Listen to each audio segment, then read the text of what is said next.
Shovel Knight, le héros du jeu éponyme et un incontournable des jeux indépendants. Lui et sa fidèle compagne Shield Knight ont longtemps retourné la vallée qu'ils habitent à la recherche de trésors, jusqu'à une aventure tragique à la Tour du Destin qui s'est finie sur la disparition de Shield. Des années plus tard, alors que Shovel était passé à autre chose, une nouvelle menace émerge de la tour, ce qui le pousse à repartir à l'aventure et à arrêter ce danger. Et depuis, on ne l'arrête plus. Non seulement son jeu a eu droit à pas mal de ressorties, non seulement il a de nouveaux jeux, des spin-offs et des préquels, mais surtout, il fait des caméos partout. Dans de nombreux autres jeux indés, jusqu'à Super Smash Bros même où il est un trophée head. Un modèle de réussite. Enfin, réussite.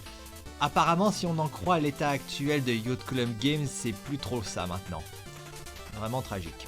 Mais rendez-vous compte, entre Smash 4 et Ultimate, beaucoup de gens voulaient voir Shovel Knight jouable et sans surprise, j'en fais partie.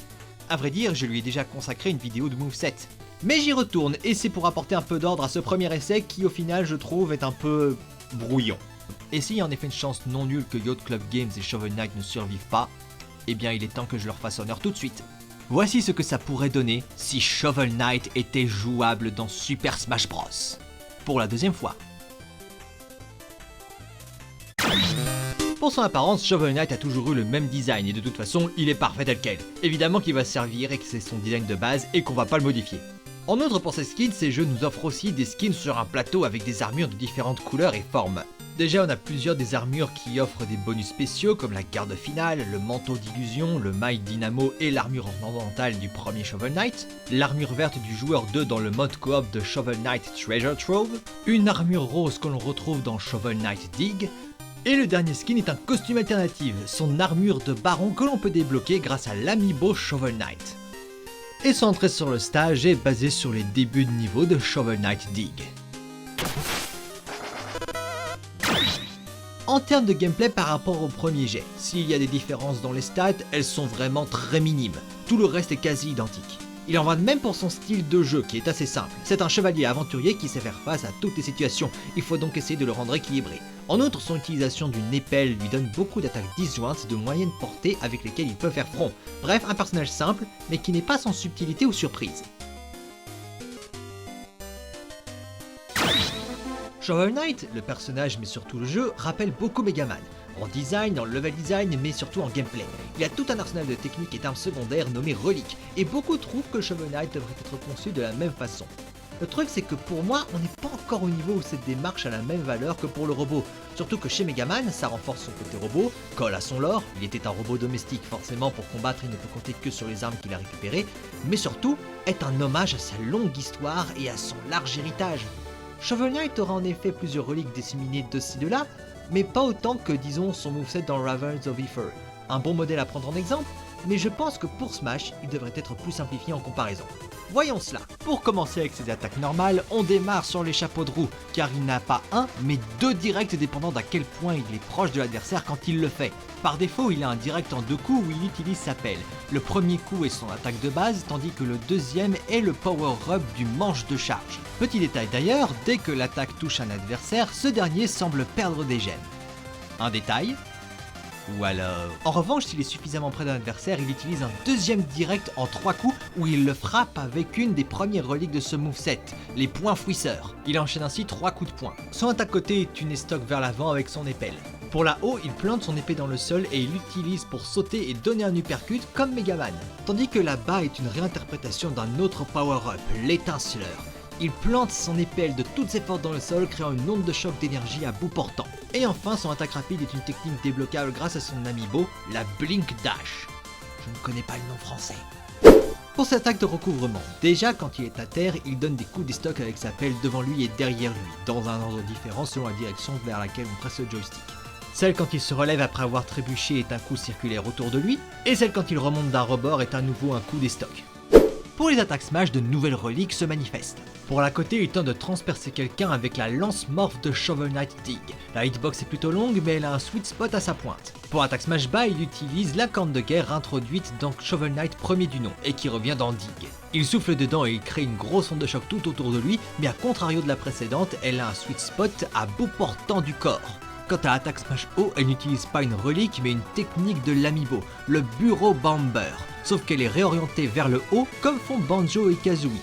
ce qui permet entre autres de faire une référence à l'antagoniste de Shovel Knight Dig, Drill Knight.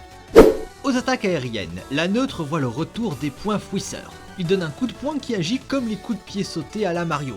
L'avant est un coup d'épelle en arc de haut en bas. Pour l'arrière, il se retourne complètement et il fait son coup en l'air habituel. Là-haut est un coup d'estoc comme ce que fait Link. Et en parlant de Link, son attaque aérienne bas est sa technique iconique, le Shovel Drop. Il pointe son épelle vers le bas et dès qu'il touche un adversaire, il rebondit sur eux. Pour sa saisie, il l'attrape avec sa main libre et s'il réussit, il plante son épelle à côté de lui et il pummel l'adversaire à coups de poing dans la tronche. Son lancer avant est un lancer tournoyant à la Mario.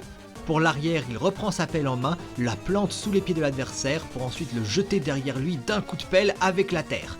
Là-haut est purement parodique, il prend l'adversaire à deux mains avant de sauter et de le jeter en l'air. C'est littéralement comme quand il sauve Shield Knight dans ses rêves dans les niveaux bonus, mais à l'envers. Et pour le bas, il enterre l'adversaire. Les provoque maintenant. Pour la haut, il pointe son épée vers le ciel victorieusement, comme quand il bat un boss. For Chivalry! Pour la côté, il boit une gorgée dans une coupe d'Icor. Et enfin pour la bas, il utilise une de ses premières reliques.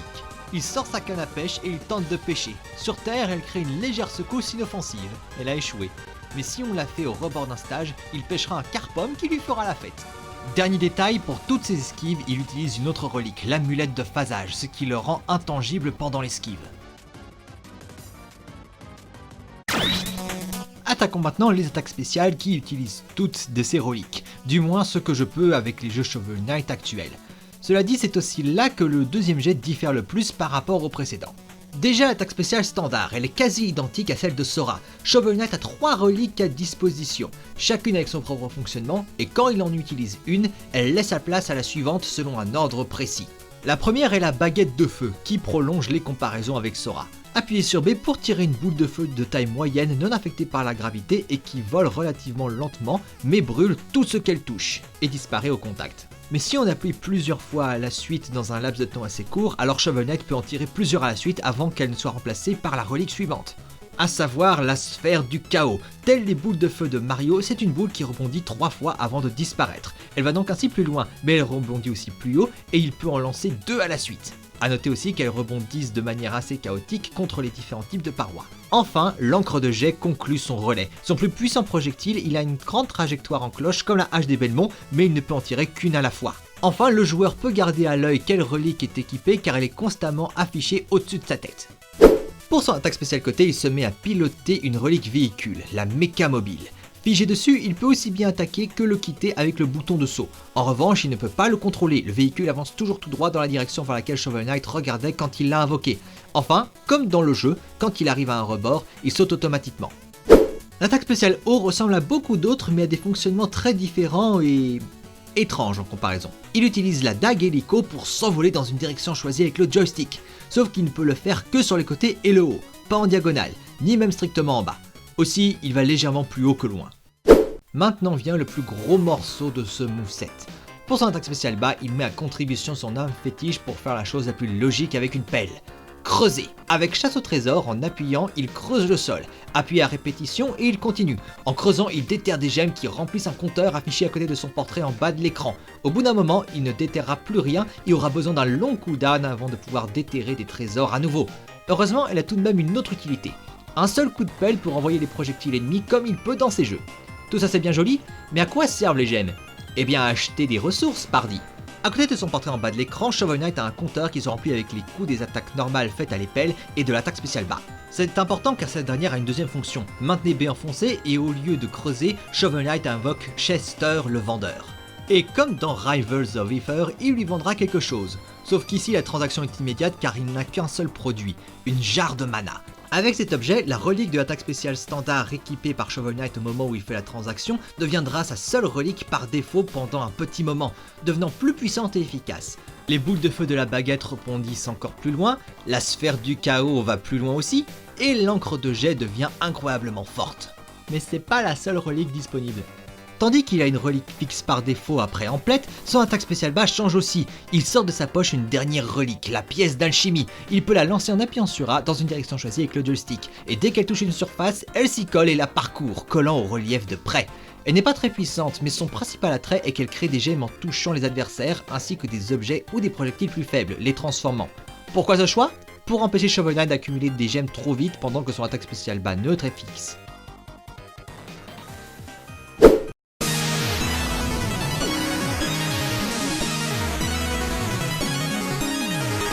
Pour son final smash, Shovel Knight appelle à l'aide sa fidèle partenaire de longue date, Shield Knight. Petit spoiler à la fin du premier jeu, elle est vivante et elle est dans Shovel Knight Pocket Dungeon, un spin-off mais confirmé qui se déroule après le premier jeu. Je ne vois pas donc de soucis aux deux compagnons de faire équipe. Ce final smash est conceptuellement identique à celui de Darren. Chargé par l'énergie de la balle smash, Shovel Knight invoque Shield Knight qui fonce vers l'avant, protégé par son bouclier. Tous les adversaires qu'elle aura touchés au bout d'une certaine distance seront envoyés en l'air au centre du stage où les deux chevaliers les rejoignent d'un bond pour les passer à tabac. A la fin, le duo assène un coup de grâce qui fait plonger les adversaires vers le bas, ce qui fait rebondir les adversaires en l'air, pouvant les éjecter par le haut s'ils sont suffisamment faibles. Après cela, le combat reprend. Pour sa première animation de victoire, Shovel Knight bondit à l'écran avant de pointer sa pelle vers le ciel, basé encore une fois sur son animation quand il bat un boss, mais mélangé avec son entrée de niveau dans le premier Shovel Knight. Pour la deuxième, il fouille un coffre au trésor bleu avec des gemmes qui volent dans tous les sens jusqu'à exhiber un gros diamant rose.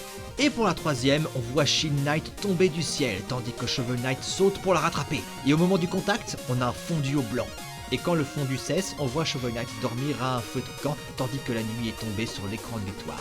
Une référence au mini-jeu de fin de niveau de Shovel Knight. Mais surtout, si Shovel Knight a réussi à faire son final smash, Shield Knight dort à ses côtés. En référence à la fin du jeu. Ah, quelle note parfaite pour finir ce moveset. Mais pas cette vidéo.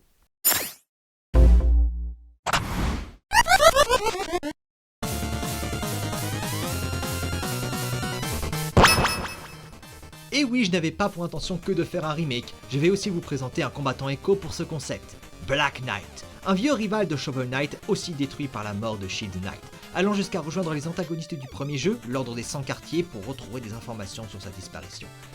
C'est très tendu entre lui et Shovel Knight, mais on sent un respect mutuel, Black Knight sauvant même son rival à la fin du jeu lorsque la tour du destin s'écroule.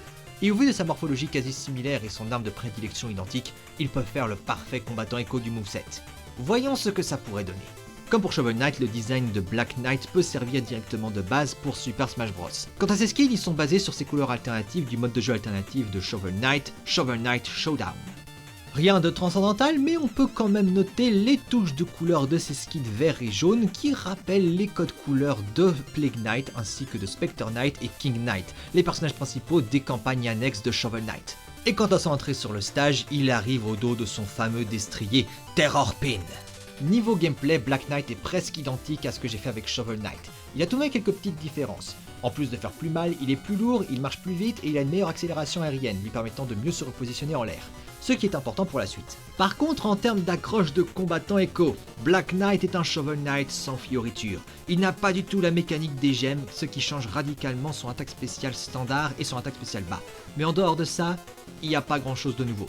Niveau attaque normale, une seule a un changement, son aérienne bas. C'est pas le Shovel Drop, mais le Shovel Dive, un Stolen Fall. Toutes les autres restent telles quelles, y compris celles qui impliquent des reliques redesignées pour coller à son code couleur. Niveau provoque, la haut c'est le rire qu'il fait avant son combat. Pour la bas, il donne des coups de pelle dans le vide pour intimider. Et pour la côté, il fait signe aux adversaires de s'approcher. Niveau attaque spéciale, la côté et la haut sont inchangés, sauf pour l'apparence des reliques. Son attaque spéciale standard est la technique de la Dark Wave, où il se contente de tirer une boule de feu comme s'il avait toujours la baguette de feu. Cela dit, elle se comporte par défaut comme les boules de feu de la baguette quand Shovel Knight a acheté une jarre de magie, plus rapide et forte. Et enfin, son attaque spéciale bas est son attaque inédite par défaut, la Stone Strike. La Stone Strike, une de ces techniques de Shovel Knight Showdown. D'un coup de pelle, Black Knight lance vers le haut une pierre en cloche et qui blesse tout le monde sur son passage. Le projectile n'est pas si puissant que ça, mais il a d'autres fonctions. La pierre reste quelques instants sur le stage après avoir atterri avant de revenir à Black Knight d'elle-même ou jusqu'à ce que ce dernier aille la rechercher. Tant qu'ils sont séparés, l'attaque spéciale bas de Black Knight ne fait que renvoyer les projectiles, mais il peut se mettre à portée du rocher sans le toucher pour refaire l'attaque spéciale bas comme il fait d'habitude. En outre, l'attaque reprend une des mécaniques de Showdown. Faire Shovel Dive sur le rocher le fait rebondir dessus, parfait pour gagner plus de hauteur. Quant à son final smash, il est totalement original, inspiré par les pouvoirs magiques que l'Enchantress, la grande méchante de Shovel Knight, lui a octroyés. Une paire d'ailes pousse dans son dos, il s'envole au sommet de l'écran, levant sa pelle au ciel. Il fait pleuvoir des météores en diagonale qui viennent aléatoirement de la droite ou la gauche, infligeant des dégâts à tous les adversaires touchés. En somme, le final smash de Ness et Lucas, mais d'un autre angle. Et c'est tout. Pour sa première animation de victoire, il range sa pelle dans son dos avant de rire victorieusement. Pour la deuxième, il plante sa pelle dans le sol, puis il tourne le dos à la caméra. Et pour la dernière, il arrive à dos de Terror Pin qui se met à ruer tandis que Black Knight pointe sa pelle vers le ciel.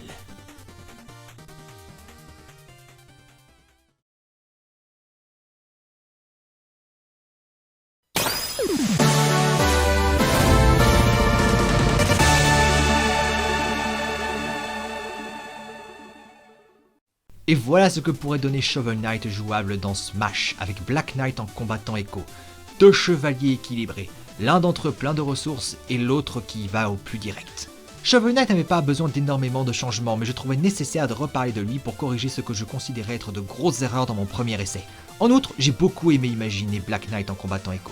Aussi, j'aurais aimé en faire plus, mais pour des questions de hitbox, j'ai décidé d'y aller mollo avec lui. Reparlerai-je un jour de lui pour faire un semi-clone? Seul le temps nous le dira. Merci d'avoir regardé cette vidéo. Si elle vous a plu, n'hésitez pas à mettre un like, un commentaire gentil ou une critique constructive à faire, la section commentaires est ouverte. Si mon futur contenu vous intéresse, n'oubliez pas de vous abonner et d'activer la cloche. Vous pouvez aussi me retrouver sur les autres réseaux sociaux affichés à l'écran. Quant à moi, je vous dis à la prochaine!